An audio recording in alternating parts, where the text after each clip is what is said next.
I think this really is an inflection point for us because really it's the lowest point in my mind in the pandemic. Not only are we in summertime when we have the best possibility of fighting this virus, we're seeing widespread community transmission both in rural and urban areas, as Dr. Burke said.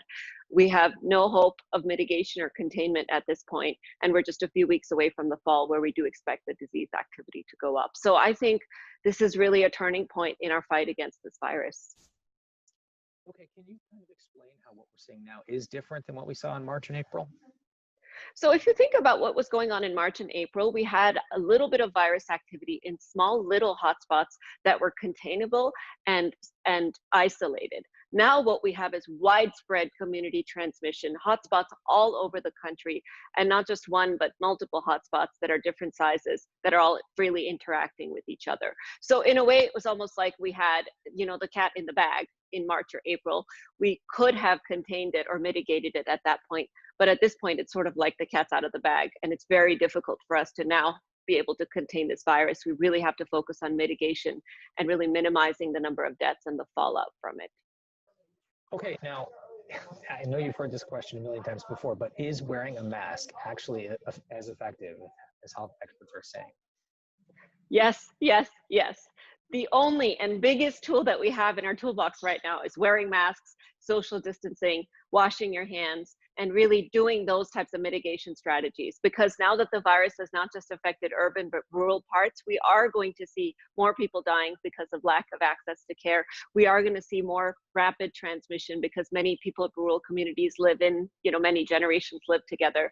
So that is the only thing we can do at this point to change the trajectory of the way that things are headed. Okay, and this is also one that you might have been asked before, but if it's so effective, mask wearing, why didn't they know about this in March and April? So a lot of people have been saying, why do scientists keep changing their mind and why do they keep changing the guidance? And the primary reason is because this is a brand new virus and we really didn't know what we were dealing with. So when we first encountered this virus, we thought it was a respiratory virus, just like the flu virus. In other words, we thought you're most likely to spread it when you're infectious or showing symptoms. And in those types of situations, it is not that efficacious to wear a mask because if you're not having symptoms, you're probably not spreading the virus.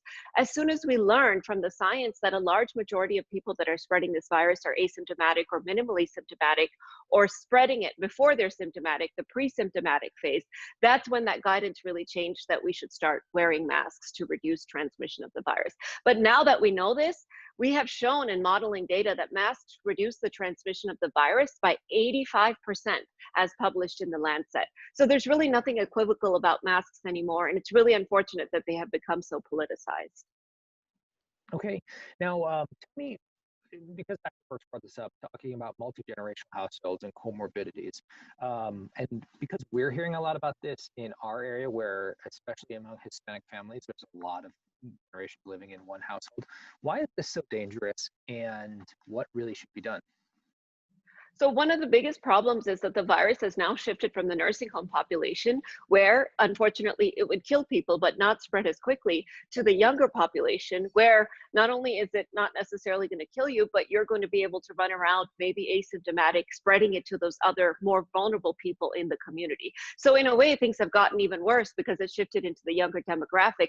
And that younger demographic that's continuing to have those parties that we hear about, those raves that we see in New York City under the bridge, that is potentially going to spread it to the older generation. So it is really important for us to keep in mind those vulnerable populations again, with the older people being the most vulnerable, but also, as you pointed out, Latin and Black communities, communities of color, and those with comorbidities such as heart disease, obesity, and lung disease. So Dr. Birx mentioned that it may make sense if you're going to visit somebody or live with somebody that is in one of those high risk populations and you're one of those younger, healthier people, to actually wear a mask at home to reduce transmission of the disease. That's how effective the masks are, that we're now bringing them into our home to reduce transmission, because that is one of the ways in which we can protect those that we love that are vulnerable.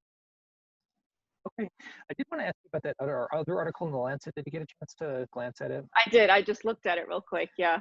Can you tell me a little bit about kind of, you know, do you find that a credible kind of study, and why?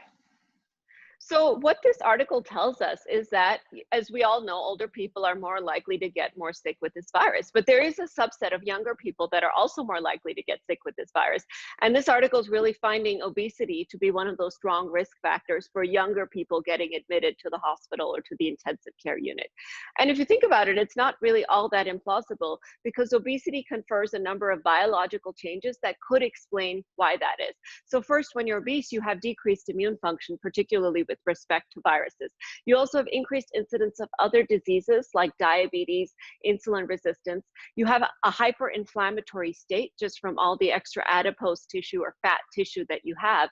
And then finally, when you're obese, you can also have mechanical challenges, such as when you have a breathing tube in, it's actually harder to ventilate you because you've got more weight on your body. So that breathing tube has to push air in harder and faster in order to expand your lungs. So there's many possible explanations for why this could be. And this should really be a warning to those young people out there that are obese, particularly because obesity is an epidemic here in the United States amongst young and old, that they ought to be extra careful and consider themselves a vulnerable group.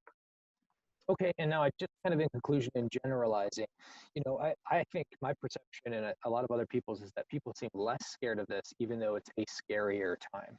So what would you say kind of as a general statement to people who are living through this moment and maybe not taking it as seriously as they need to be? I think I would say that quarantine fatigue is real, you guys. I have it. And I myself have let my guard down probably a little bit more than I did before, just because after you've been doing something for several months, you become sloppy at how you do it.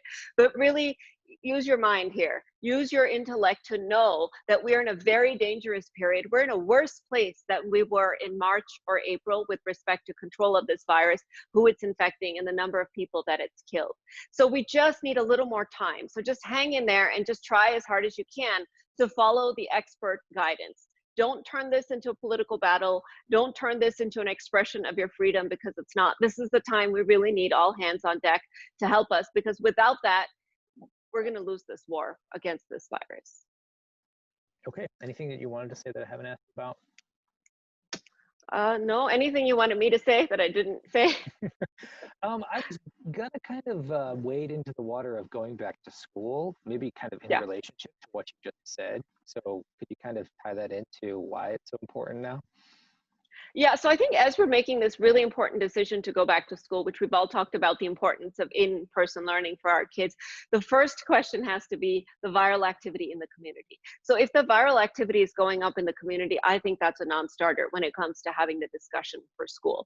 On the other hand, if the cases are going down and they've been declining for 14 days as per the White House gating criteria, I do think we can get our kids back safely following many of these measures, doing hybrid schedules, doing staggered start, and breaking kids into cohorts or groups. So I think ask yourself, what's the viral activity doing? If it's going up, we got to stay at home. If it's going down, we can get back to school safely. The other thing I would say is in terms of the science with how kids spread the virus, there's some very new interesting data that has emerged. So a South Korean study came out a couple of weeks ago that told us that kids over the age of 10 spread at least as efficiently as adults, whereas kids under the age of 10 seem to be spreading a lot less efficiently as compared to adults.